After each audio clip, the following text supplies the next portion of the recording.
Good evening.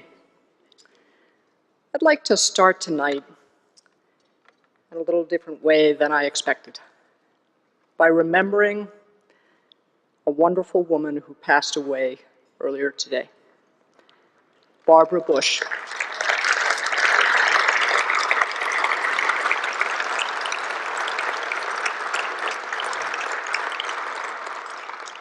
Barbara Bush was 92 years young. She was known for her warmth and humor, her devotion to her family, her humility, and her decency. She was always smiling with that impish smile, always with strands of pearls, a model of gracious service in public life. Our thoughts and prayers are with the love of her life, her husband George, and her large and loving family.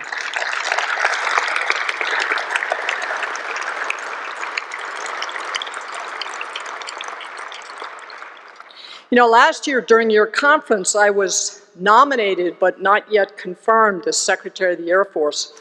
And I watched your proceedings from a bit north of here, the Black Hills of South Dakota. And it is, you can clap for South Dakota. I have to say, it is absolutely great to be back in the West. And a lot has happened over the last year. The President has reestablished the Space Council. The Vice President has made space one of his top priorities.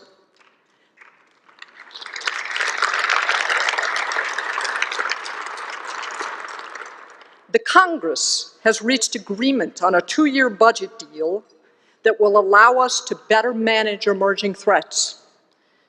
American industry is driving innovation and opening new frontiers. And we have a national security strategy, a national defense strategy, and a national space strategy. Many of you in this room have worked very hard to get the United States to this place of alignment and tremendous promise. And I wanted to publicly thank all of you for your efforts and your leadership.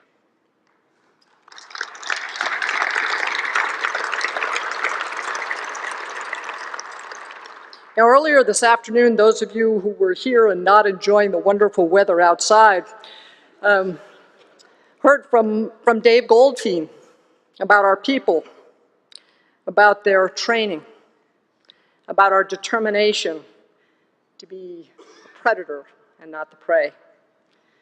Dave Goldfein and I started at the Air Force Academy as Falcons together.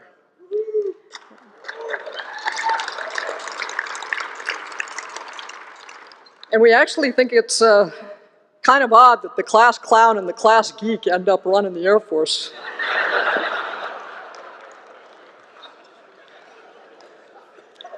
But I am grateful every day that I have such a wonderful partner with whom to serve. Thank you, sir.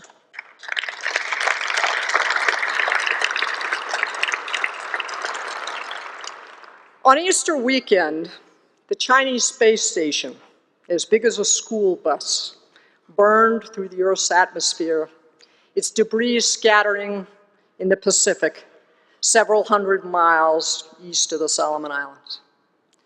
And while most of us were at church, at the 18th Space Control Squadron at Vandenberg Air Force Base on the central coast of California, northwest of Santa Barbara, Diane McKissock was on duty. Diane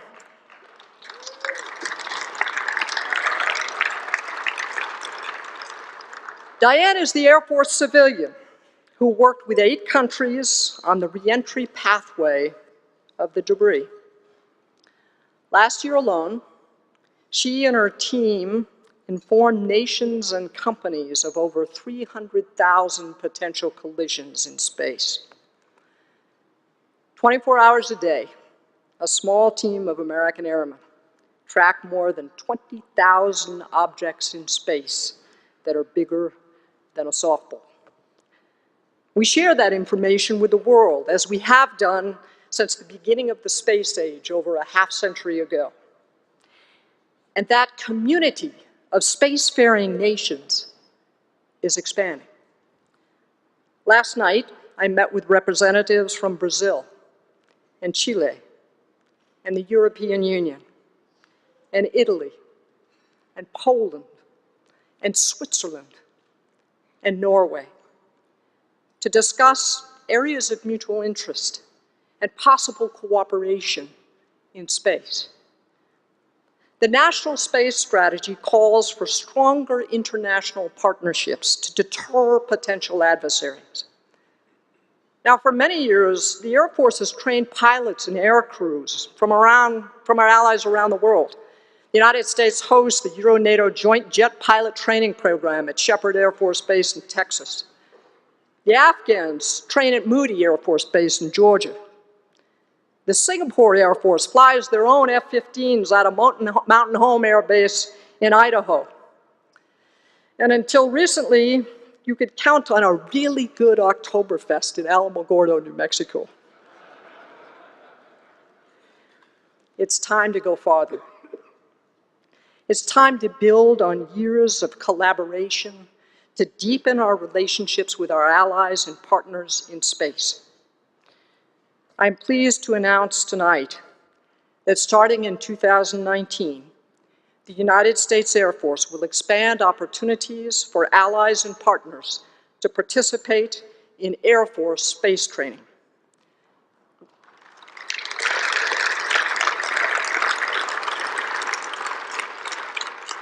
We will add 2 new courses to our National Security Space Institute located at Peterson Air Force Base here in Colorado Springs.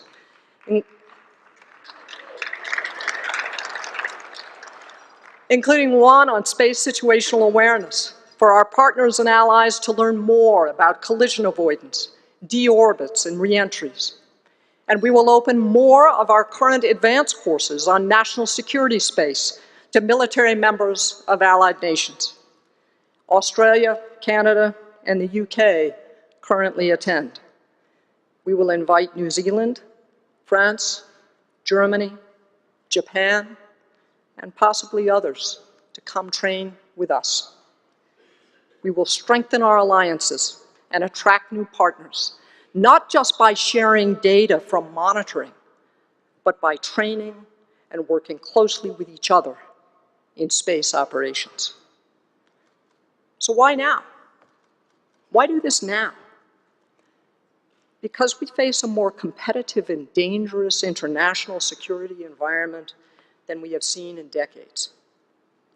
Russia and China are developing capabilities to disable our satellites.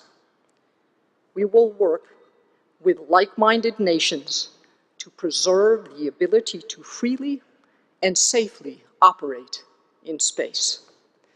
We will work with our allies to enhance deterrence, defend our vital national interests, and prevail if called upon to do so.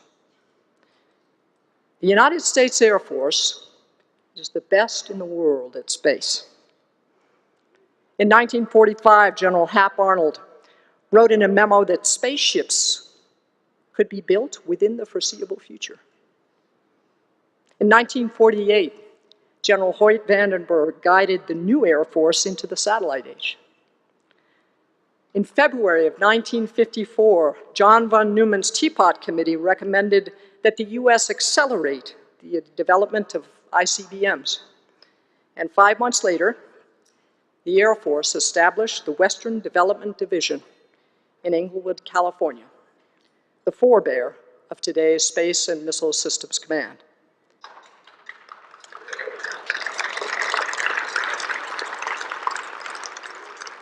Some of you had too much wine out there. Then the Air Force sent a brigadier general named Benny Schriever to be in charge.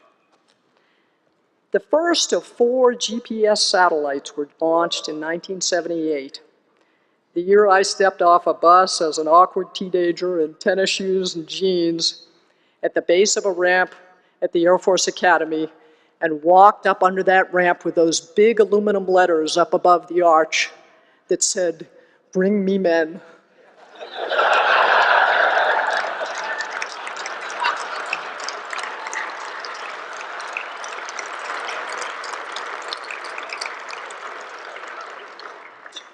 At the time, I wanted to climb up there and sign my name and my room number.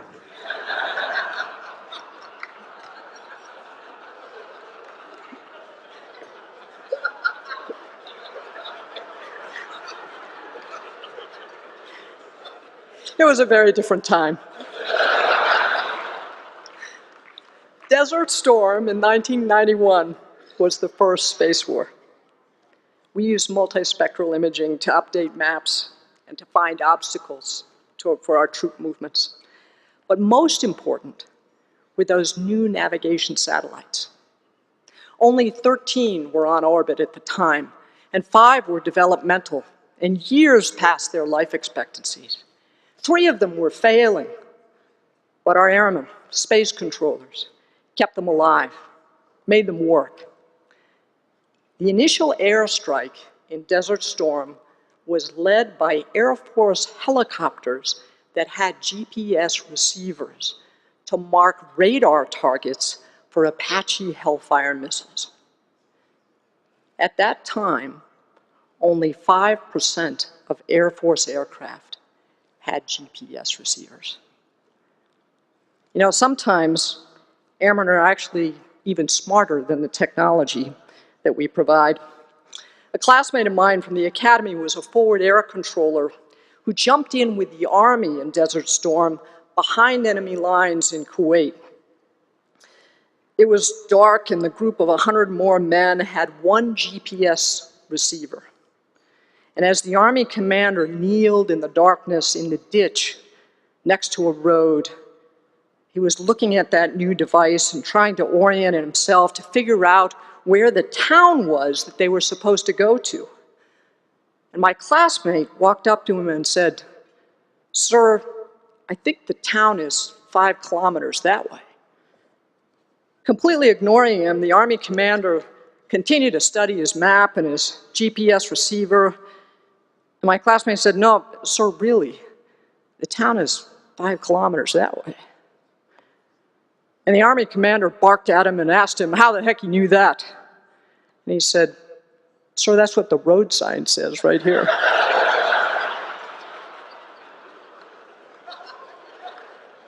True story. We couldn't ship enough GPS receivers to Iraq fast enough. GPS changed warfare. Just 10 years ago, our average GPS accuracy was around 1 meter. 1 meter. And in January last year, we set the current record of a 35 centimeter accuracy, or just over 13 inches from space. We all think of the technical achievement that brought. But think for a moment about what it means for our warfighters. Last October, I pinned an Air Force cross on the shoulders of Staff Sergeant Richard Hunter. He's a controller with the 23rd Special Tactics Squadron, and he was in a village outside of the northern city of Kunduz in Afghanistan when he and his team were ambushed, and they were surrounded. In the ensuing 2-hour battle, Sergeant Hunter called in 31 danger close airstrikes, one within 10 meters of friendly forces. Sergeant Hunter was getting his whole team into a compound to protect them from the firefight going on outside, and as they went into the compound, he heard screaming behind him from a sergeant who was hit, and he turned around, he went back into the kill zone 20 meters with his radio in one hand, calling in airstrikes, and grabbed the back of the battle rattle of that sergeant and dragged him into the compound. That sergeant read the citation to accompany the award.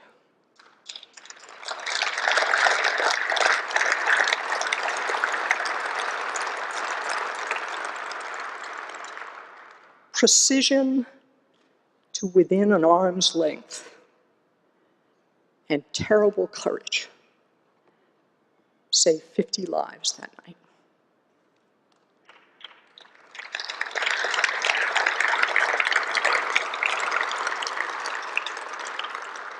And just a few days ago, British, French, and American sailors and airmen destroyed chemical weapons facilities in Syria. Their navigation was precise. Their weapons were on target. Their battle damage was assessed. And their communications were clear because of capabilities from space. I cannot think of a military mission that does not depend on space. The world at large depends on space, from getting directions to getting cash from an ATM machine or trading on the stock market. But it's time to go farther. Technology is changing. The threat is changing. Access to space is changing. And American leadership is aligned. There is broad agreement, as the President said, that space is a warfighting domain, just like the land, air, and sea. We now have the policy, strategy, and resources to aggressively develop more robust and resilient systems. In the past, we launched exquisite assets into orbit safely and reliably. Speed wasn't a primary concern. Reliability was everything. We built exquisite glass houses in a world before the invention of stones. We are the best in the world at space, and our adversaries know it. It's time to go farther. The fiscal year 19 President's budget accelerates defendable space. We will make our satellites more resilient and defendable with jam-resistant GPS and advanced extremely high-frequency communication satellites. We have canceled the 7th and 8th missile warning satellites and instead will build more survivable alternatives. As we develop these new systems, speed matters. As a consequence of the defense reforms passed by the Congress in 2016 and 2017, 14 of 19 major space acquisition programs have been returned to the Air Force to manage. I have kept no decision authority at my level. No program manager has to brief me before moving forward. The truth is, senior leaders like me add very little value to programs, but we can add time. I want program managers managing their programs, not managing the Pentagon.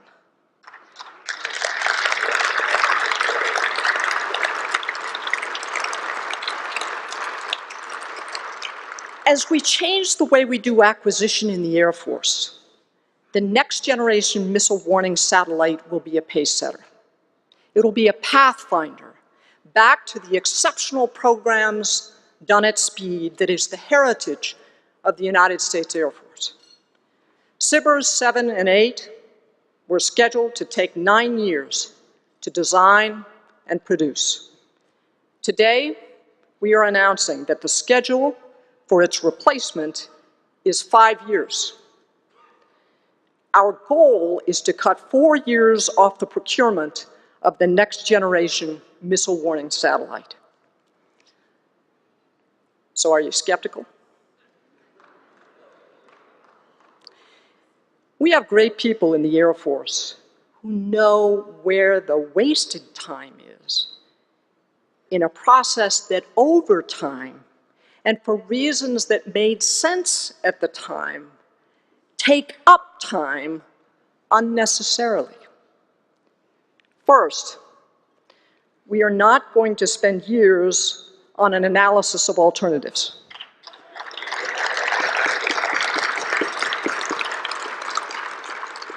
We will drive towards simplicity and use known sensor technology.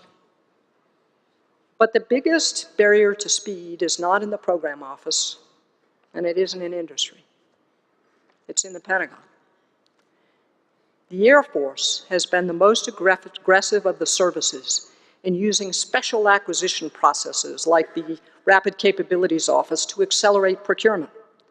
We comply completely with the federal acquisition rules, but we circumvent the bureaucracy. It's time to go farther.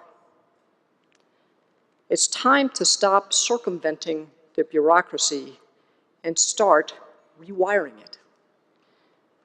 The Air Force will establish an office that will report directly to the Assistant Secretary of the Air Force for acquisition, and if needed, directly to me. I'm not sure what we're going to call it.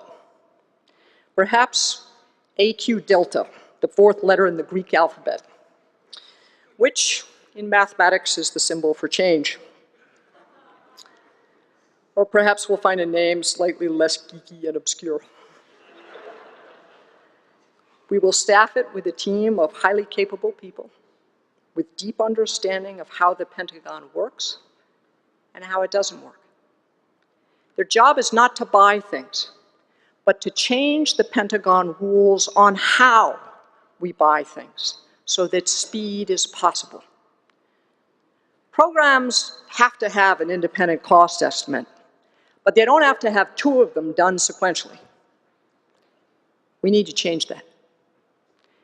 It doesn't do any good to delegate milestone decision authority to lower levels if program managers still have to get approval for technology readiness from a whole stable of people, each of whom is empowered to say no, and often rewarded for saying no.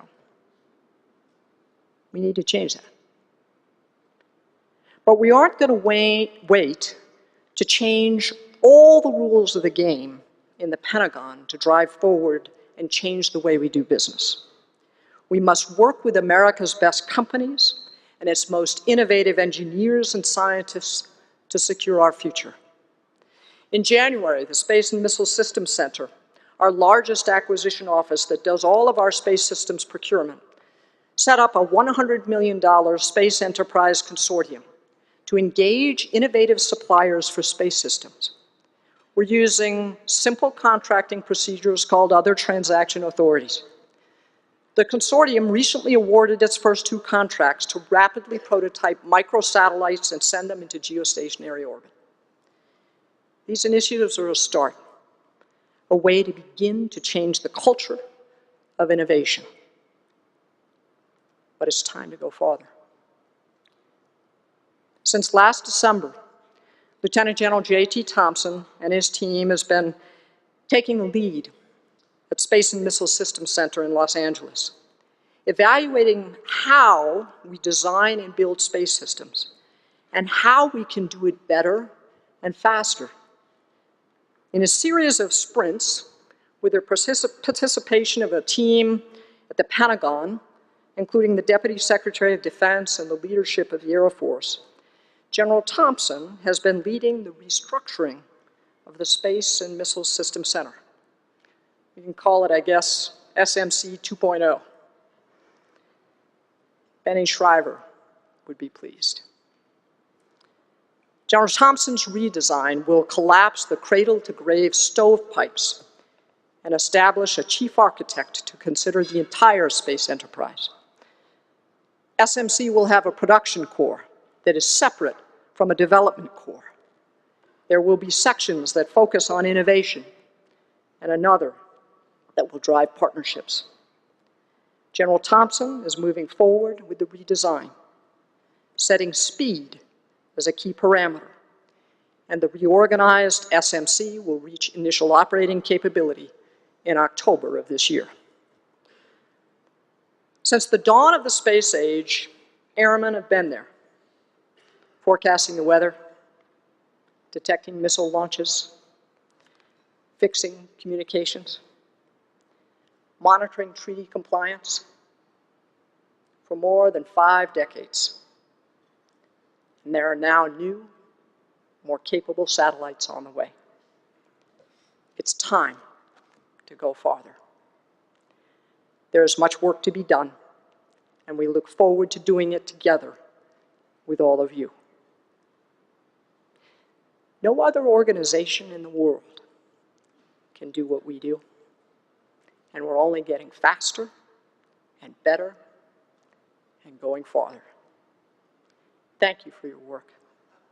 May God bless you all, and may God bless the United States of America.